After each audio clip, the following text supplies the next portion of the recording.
Skill number 6 is extensions. Install extensions that enhance language or framework coding experience. I've chosen two extensions, TypeScript Error Translator and Tabnine.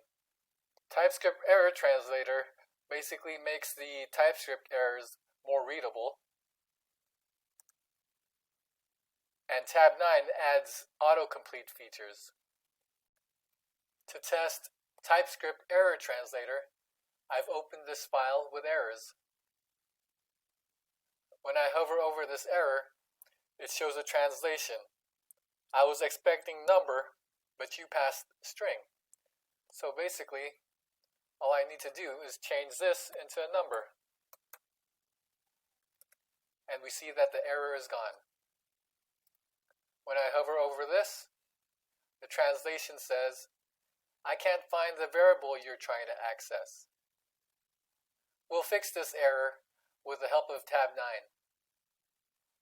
So to test Tabnine, we'll start typing to get suggestions.